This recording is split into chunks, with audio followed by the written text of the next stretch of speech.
Saudara-saudara pendengar yang kami kasihi dimanapun Anda berada, Anda kembali bersama kami dalam acara Telaga, Tegur Sapa Gembala Keluarga.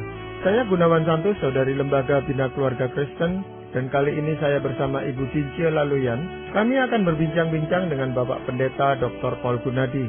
Beliau adalah seorang pakar dalam bidang konseling serta dosen di Seminari Alkitab Asia Tenggara, Malang. Perbincangan kami kali ini tentang pengkhianatan dalam pernikahan. Kami percaya acara ini pasti bermanfaat bagi kita sekalian. Dan dari studio kami mengucapkan selamat mengikuti. Pak Paul, ada orang yang sudah puluhan tahun menikah, tapi akhirnya cerai karena suaminya berkhianat. Mengapa dan apa sebabnya ada pengkhianatan dalam pernikahan? Padahal si istri adalah orang yang taat pada suami dan mencintai suaminya.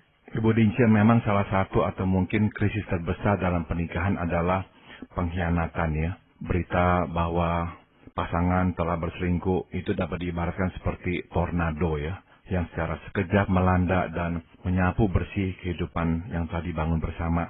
Nah, pertanyaan Ibu Dincie memang pertanyaan yang memerlukan waktu yang agak panjang karena kita harus menjawabnya dengan lebih menyeluruh ya Bu. Bahwa ternyata memang nggak sesederhana itu seringkali ya, kenapa kok akhirnya seseorang itu berselingkuh ya. Jadi coba kita lihat sekarang dengan lebih mendetail lagi. Yang pertama yang kita mesti sadari adalah bahwa perselingkuhan sebetulnya adalah sebuah krisis yang ditimbulkan oleh pengkhianatan. Jadi kenapa kok dampaknya begitu dalam ya kalau kita itu yang menjadi korbannya, karena memang ini sebuah tindakan pengkhianatan. Dan pengkhianatan itu seringkali memang lebih tajam ya, lebih melukai dibandingkan dengan kejahatan yang dilakukan oleh orang kepada kita.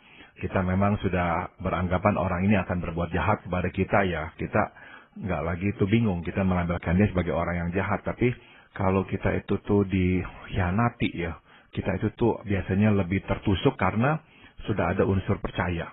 Nah makanya tuh luka yang ditimbulkan oleh pengkhianatan begitu mendalam ya. Nah satu hal yang kita jadinya perlu sadari adalah sering kali ya bahwa krisis pengkhianatan ini sebetulnya tuh lebih luas dan lebih dalam daripada sekadar perselingkuhan. Jadi kalau kita hanya menyorotinya, oh orang ini nih menjalin asmara atau ya bersetubuh dengan pria lain atau wanita lain, ya itu memang bagian dari perselingkuhan. Namun seringkali masalahnya itu lebih dalam dan lebih luas daripada sekadar menjalin asmara itu sendiri. Jadi ada hal-hal lain yang terlibat begitu. Nah, hal-hal lain itu yang ingin kami tahu itu apa, Pak Paul? Misalnya Pak Gunawan ya, memang seringkali itu ya, misalnya karena udah terlalu banyak ya problem-problem yang berkembang dalam pernikahan itu, sehingga akhirnya masing-masing itu sebetulnya tuh udah hidup dalam dua dunia yang berbeda, nggak lagi memiliki kesamaan. Jadi akhirnya ya seseorang itu mudah sekali akhirnya ya tertarik kepada yang lain karena sebetulnya sudah hampir nggak ada lagi tuh relasi antara dia dengan pasangannya. Udah bosan gitu. Atau yang misalnya yang kedua adalah memang juga ya mungkin ada unsur ada bosan lah sehingga akhirnya lebih mudah tertarik kepada yang lain. Namun yang lainnya lagi adalah yang juga sering kali menjadi latar belakang kenapa terjadi perselingkuhan adalah karena misalnya seseorang itu tuh udah nggak lagi merasakan penghargaan ya dari pasangannya. Ini salah satu penyebab yang tersembunyi yang memunculkan perbuatan perselingkuhan. Jadi cukup banyak tuh saya perhatikan baik si suami maupun si istri udah merasakan tuh nggak ada lagi tuh penghargaan dari pasangannya. Dia udah nggak lagi tuh bernilai.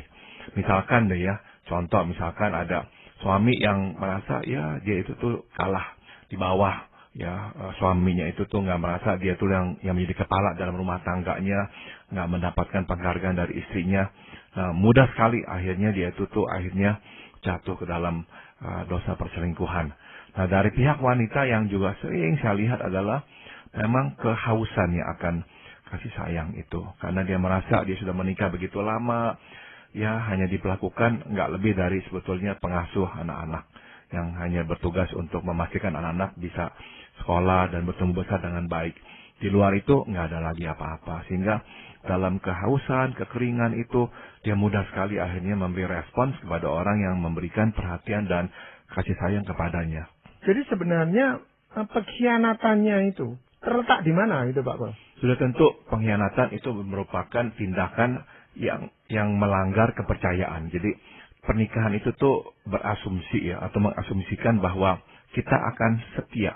Kita nggak akan tuh menduakan pasangan kita. Kita nggak akan berbalik badan kemudian menjumpai pria atau wanita lain dan menjalin relasi dengannya. Nah, pengkhianatan adalah kita itu melanggar janji kesetiaan tersebut ya, yang sudah diberikan kepada kita dan kita sudah ikrarkan juga. Nah, jadi itulah letak pengkhianatan ya Pak Gunawan. Ya, jadi seseorang itu bisa berkhianat terhadap pasangannya tanpa melakukan perselingkuhan, Pak Paul. Artinya dia mengingkari pernikahan, janji pernikahannya, dan memilih untuk berpisah, tetapi dia tidak berselingkuh dengan orang lain, Pak Paul. Nah, memang perbedaannya adalah ini nih ya, perbedaannya adalah sudah tentu ya kalau kita memang mengingkari, kita mau meninggalkan, kita nggak lagi setia, sudah tentu itu masuk di dalam kategori kita sudah berkhianat sebetulnya. Itu betul ya. Namun perselingkuhan memang menjadi lebih menyakitkan karena kita bukan saja tuh meninggalkan, tapi itu kita menggandeng yang lain. Jadi the other woman, atau the other man, betul. Jadi seolah-olah tuh kita tuh mencampakkan. Jadi ada satu perbedaan yang cukup mendalam tuh antara orang yang berpisah dan orang yang berpisah untuk bersama dengan orang lain. Sebab perasaan yang ditinggal itu adalah disakiti, seperti sampah dibuang begitu saja. Jadi sepertinya tuh udah nggak ada lagi harganya tuh. Nah, itu tuh yang membuat juga lebih parah ya. Ya, tapi tadi yang Pak Paul singgung, pengkhianatan itu lebih luas daripada sekedar perselingkuhan itu Pak Paul. Iya, jadi maksudnya begini Pak Gunawan, pengkhianatan itu jadinya bukan saja tuh kita bersama dengan seseorang yang lain ya, tapi kita memang telah mengingkari janji ya, kita mengingkari kesetiaan itu bahwa kita akan bersama dengan dia selama-lamanya. Nah, itulah yang menjadikan memang itu suatu tindakan yang jauh lebih luas daripada selingkuh itu saja.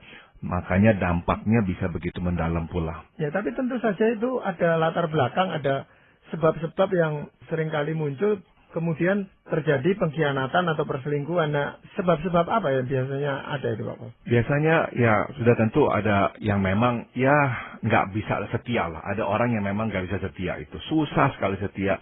Sebab memang sebelum menikah dia gonta-ganti perempuan, gonta-ganti pasangan, sering berhubungan. Dan konsepnya dia adalah sebagai misalnya laki-laki ya dia memang seharusnya lah boleh berbuat semaunya. Dia nggak terikat oleh apapun dan istri itu nggak berhak melarang dia. Nah, cukup banyak pria yang mempunyai konsep seperti itu. Sudah tentu konsep yang memang lahir dari keberdosaannya dan sangat salah. Nah, jadi ada orang yang seperti itu dan ada juga orang yang memang melakukan dosa perselingkuhan karena ya kebutuhan-kebutuhan yang tak terpenuhi yang tadi saya sudah singgung ya. Nggak merasakan lagi penghargaan, nggak merasakan lagi kasih sayang. Nah, ada juga orang yang akhirnya jatuh ke dalam dosa perselingkuhan karena memang dia sedang mencari sebuah identitas yang baru. Ada orang yang udah menikah begitu lama dan dia nggak menyukai hidup yang seperti ini, dia nggak mau lagi hidup seperti ini, dikenal sebagai orang seperti ini, akhirnya dia mau keluar dari kehidupannya. Akhirnya ya dia bersama dengan orang, dia berasa dia bisa lebih menikmati hidup, dia bisa lebih bebas, dia menjadi diri dia yang sesungguhnya. Jadi memang dengan kata lain, sebagai sebuah jembatan ya untuk mendapatkan sebuah diri yang baru itu dengan orang yang lain itu. Nah, kadang-kadang itu pun terjadi. Sebagai contoh nih Pak Gunawan, misalnya nih ya, seseorang misalnya hidup dalam ya ekonomi yang lemah, dalam status yang nggak begitu dipandang masyarakat lah gitu. Nah, kemudian akhirnya tuh datang seseorang lain yang menyukainya dan mau menikahi, dan orang ini memang orang yang berada, ekonominya lebih bagus. Nah, dan dia memang ya udah nggak mau lagi lah hidup dalam kondisi seperti ini. Nah, dia mau dapatkan diri yang baru ini yang memang dia impikan. Akhirnya nyebrang menjalin hubungan dengan orang lain. Pak Paul, apa yang harus dilakukan oleh pasangan tersebut sehingga tidak terjadi pengkhianatan seperti itu? Apakah dia tidak boleh menikah dengan orang yang tidak seiman? Ya, memang kadang-kadang kita suka terkejut ya, kenapa kok orang tuh yang sudah seharusnya mengerti ya firman Tuhan, kok tetap aja jatuh ke dalam dosa ya, memilih orang yang tidak berkenan kepada Tuhan dan sebagainya ya, karena memang seringkali tuh orang memang dibutakan oleh kebutuhannya pada saat-saat seperti itu, sehingga nggak bisa lagi tuh ya berpikir dengan jernih. Sebab yang umum juga adalah, bukankah seharusnya dia berpikir ya bahwa ini kan akan mempengaruhi anak-anaknya, anak-anaknya nanti akan bereaksi keras kepada dia. Tapi ya orang-orang dalam kondisi kayak begitu tuh benar-benar nggak bisa berpikir, dan kehilangan akal sehatnya, nggak lagi menggunakan nalar dan nilai-nilai hidupnya yang biasanya dia anut. Jadi dia kehilangan dirinya. Nah maka ya orang yang akhirnya terlibat ya di dalam pengkhianatan itu ya, pada akhirnya yang terjadi adalah hasil akhirnya tuh pengkhianatan adalah kita nggak puas tuh sebetulnya tuh ya. Jadi dalam pengertian kita itu tuh mau hidup, tapi kok aduh kita kayak begini, aduh kok suami saya begini, istri saya begini, akhirnya nggak puas sekali. Nah dalam ketidakpuasan itu ya muncul masalah-masalah, atau juga ada rasa memang ya buntu yang nggak bisa masuk menembus pasangan kita ya. Dan yang satunya lagi adalah kita merasa sepi dan merasa hampa. Nah semua itu adalah perasaan-perasaan yang seringkali itu mengiringi itu atau mendahului akhirnya kita jatuh ke dalam dosa perselingkuhan. Jadi kita itu nggak bisa berpikir dengan jernih lagi akhirnya, Bu Dinja. Pokoknya untuk mengobati rasa tidak puas, untuk mengobati rasa buntu, ada untuk mengobati rasa sepi dan hampa, udahlah tabrak aja lah siapapun itu tuh orang yang bisa memberikan yang kita butuhkan itu. Jadi intinya kan relasi ini Pak, relasi suami istri itu yang memang tidak harmonis lagi, ini bisa menimbulkan pengkhianatan gitu Pak. Ya, namun juga ada perkecualian ya Pak Gunawan ya. Ada yang memang sebetulnya tuh perselingkuhan itu tuh bukan karena ada masalah dalam pernikahan. Jadi memang ada orang-orang yang berselingkuh tuh karena ya itu kebiasaannya, nggak pernah bisa setia, tukar menukar pasangan dan sebagainya. Akhirnya ya dia jatuh terperosok ya ke dalam dosa ini nih. Nah, jadi sekali lagi ya kita mau memandang ya, membingkai perselingkuhan ini ya, sehingga lebih memiliki pemahaman yang tepat ya. Jadi seringkali tuh akhirnya orang memang ya berhubungan dengan orang lain sebab ini nih sebuah alternatif ya, daripada nggak bahagia, hidup nggak puas, hidup buntu, udah dah. Ini sebuah alternatif, sebuah pilihan yang lain, membuat hidup kita akhirnya berubah ya. Atau memang kita itu tuh udah capek dah, udah nggak bisa lagi, udah nggak tahan lagi nih. Jadi daripada terus begini nih, nah kita perlu istirahat. Nah akhirnya berhubungan dengan orang lain. Nah jadi kadang-kadang itu tuh yang lebih umum ya. Nah namun nih selain dari yang kita baru saja bahas, kadang-kadang memang ada orang tuh yang sudah lama tuh membawa kebutuhan yang lebih dalam, yaitu misalnya nih ya, ada orang tuh yang memang membutuhkan afirmasi atau pengakuan, ya. Jadi ada orang tuh yang memang merasa dia baru berharga tuh kalau orang tuh menyukai atau mengaguminya, dan itu harus dilakukan oleh lawan jenis. Dia itu tuh nggak bisa tuh sendirinya begitu tuh, dia mesti memang mendapatkannya dari lawan jenis. Baru dia merasa dirinya berharga. Jadi ada orang yang memang mempunyai kebutuhan khusus seperti itu, dan ada orang lain juga yang membutuhkan gairah lah atau stimulasi. Jadi dia merasa nggak bisa hidup tanpa gairah. Dia mesti melakukan hal-hal yang berdosa, yang salah, tapi itu menggairahkan, baru hidup itu tuh jadinya ada maknanya, lebih seru lah, lebih ada variasinya. Dan ada orang yang memang seperti itu juga. Jadi ya kita sadari memang banyak sekali itu ya faktor-faktor yang terlibat di dalam perselingkuhan itu. Ya ada beberapa orang itu yang suka berpetualang Pak Pol. Jadi perselingkuhannya itu diawali karena petualangannya yang salah ini gitu. Itu juga bisa terjadi Pak Pol. Iya, itu yang saya kira masuk dalam kategori orang yang membutuhkan stimulasi Pak Gunawannya. Jadi akhirnya tuh nggak bisa tuh dia berhenti, dan orang yang seperti dia tuh nggak bisa stop, memang dia akan terus mencari. Jadi dia berpetualang dengan orang ini nih, nanti dia akan berhenti, dia akan cari lagi yang lainnya. Sama dengan yang membutuhkan afirmasi Pak Gunawan. Jadi yang berselingkuh karena problem perlu istirahat, itu tuh kecenderungannya terminal, hanya sekali aja gitu.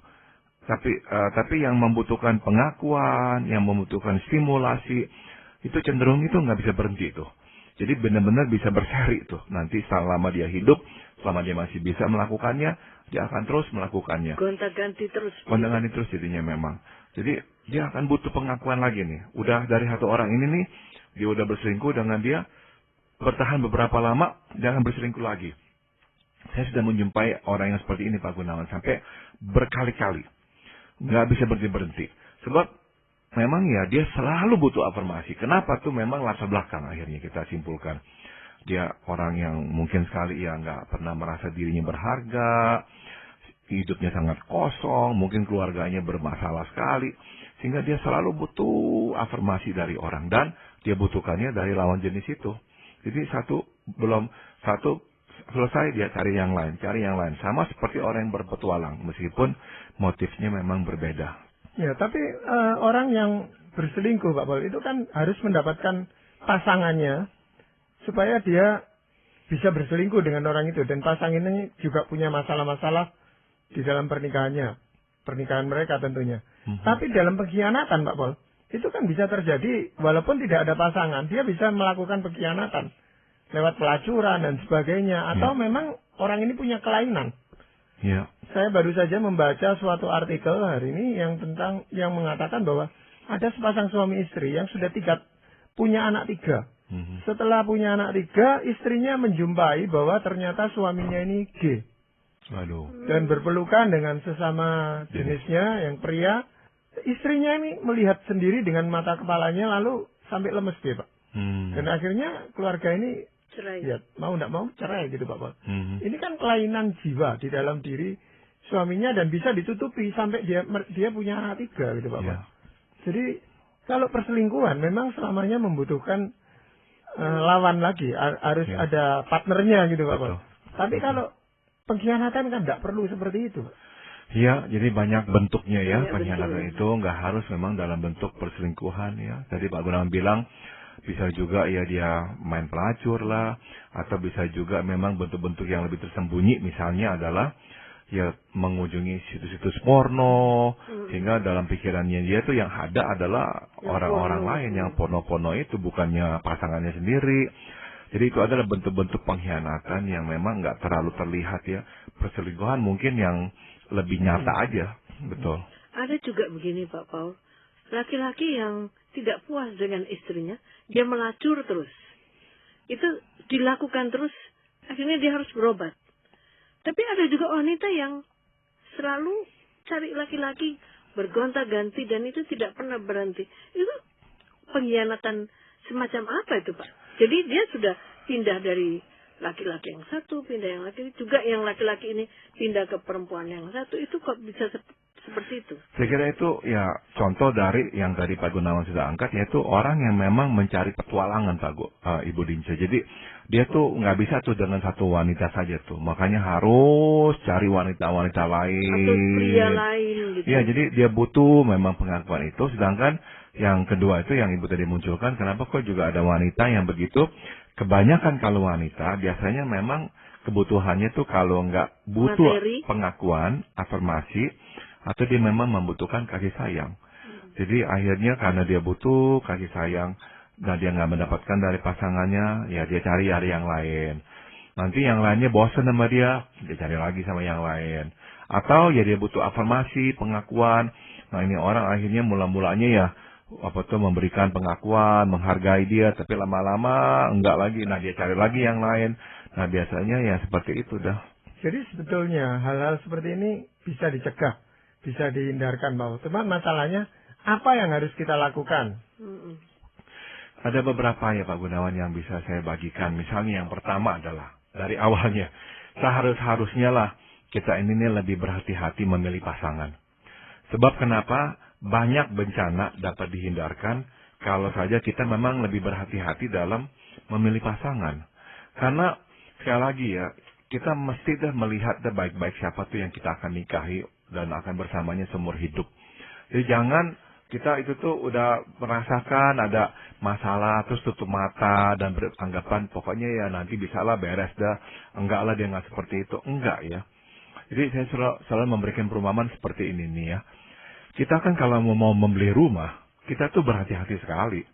Kita lihat lingkungannya, kita lihat banjir apa nggak banjir, kita lihat tanahnya, apakah bisa turun, bisa melosot, bisa apa. Kita lihat gedungnya, kuat apa enggak, kita lihat fondasinya, kita lihat atapnya. Kita memperhatikan sirkulasi udaranya, begitu banyak hal yang kita perhatikan membeli rumah. Nah, seperti itulah juga kita memilih pasangan hidup. Sebab rumah untuk kita tinggali dan untuk kita tinggali untuk waktu yang lama, kalau bisa semua hidup. Demikian juga dengan pasangan, kita mau bersama dengan dia untuk waktu yang lama dan kalau memungkinkan memang sampai seumur hidup juga. Jadi mesti berhati-hati. Jangan hanya mendasarinya atas, oh saya senang pokoknya sama dia.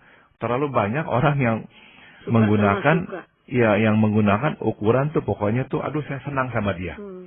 Karena saya senang sama dia, pasti cocok, pasti akan berbahagia nantinya. Belum tentu. Jadi ukurannya tuh bukannya saya senang saja, sudah tentu itu salah satu. Tapi ukurannya adalah bahwa kita memang melihat dia dan dia itu tuh pasangan yang memang sesuai dengan kita. Dia memang orang yang baik, orang yang berkarakter. Nah ini nih yang kita mau pilih. Begitu. Ya, sekarang ini kan serba keburu-buru Pak Pol ya. Karena kesibukan dan sebagainya. Sehingga ada perkenalan yang lewat dunia maya dan seterusnya. Yang kadang-kadang itu tidak realistis gitu.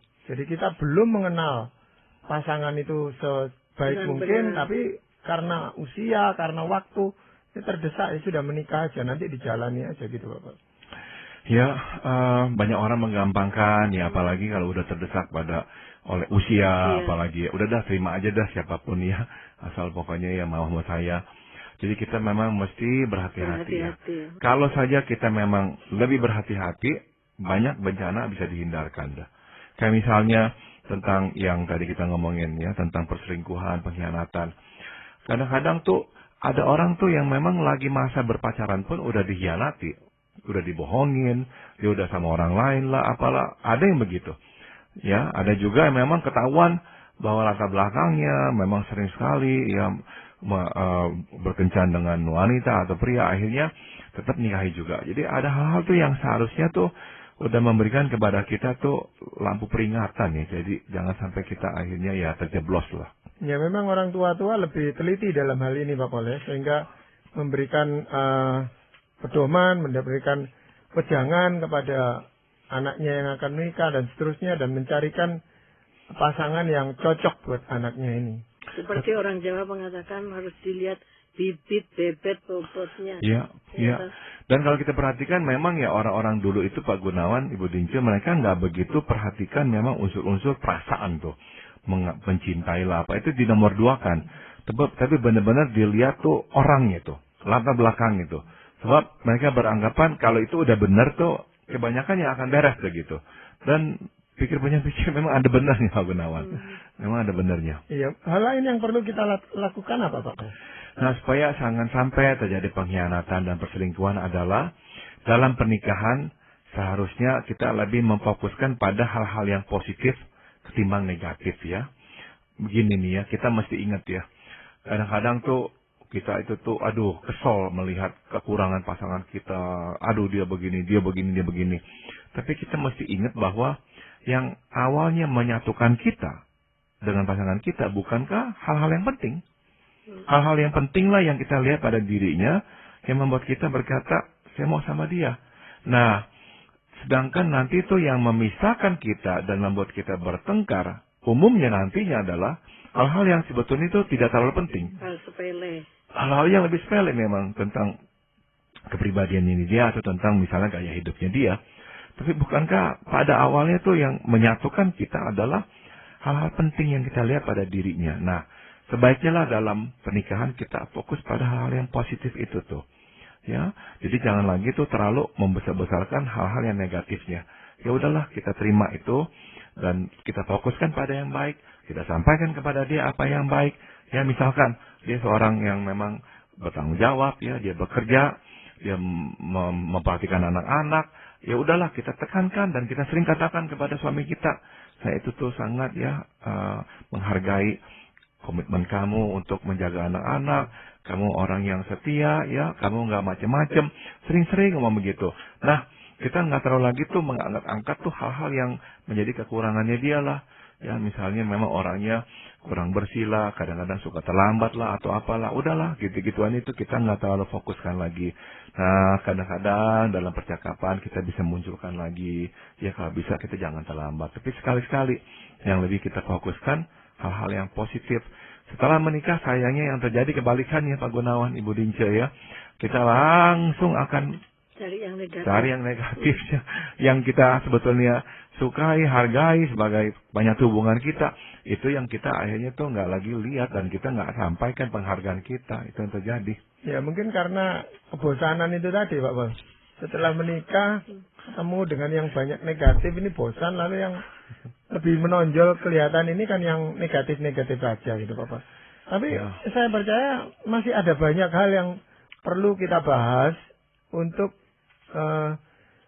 menyadarkan kepada kita sekalian apa sih sebenarnya yang perlu kita lakukan supaya jangan terjadi pengkhianatan dalam pernikahan ini Pak Pol. Namun karena keterbatasan waktu kita harus sudahi dulu pembicaraan ini dan nanti kita akan lanjutkan pada kesempatan yang akan datang. Dan kita tentu berharap para pendengar kita bisa mengikuti kelanjutannya karena ini sangat penting untuk kehidupan pernikahan. Namun Pak Paul sebelum kita mengakhiri perbincangan ini mungkin ada ayat firman Tuhan yang ingin Pak Paul sampaikan. Saya akan bacakan dari Maleakhi pasal 2 ayat 15 dan 16. Firman Tuhan berkata, bukankah Allah yang esa menjadikan mereka daging dan roh? Dan apakah yang dikehendaki kesatuan itu? Keturunan ilahi. Jadi jagalah dirimu. Dan janganlah orang tidak setia terhadap istri dari masa mudanya. Sebab aku membenci perceraian, firman Tuhan Allah Israel. Juga orang yang menutupi pakaiannya dengan kekerasan, firman Tuhan semesta alam. Maka jagalah dirimu dan janganlah berkhianat. Di firman Tuhan jelas ya berkata dua hal. Jaga diri, jangan berkhianat. Itu yang kita mesti pegang.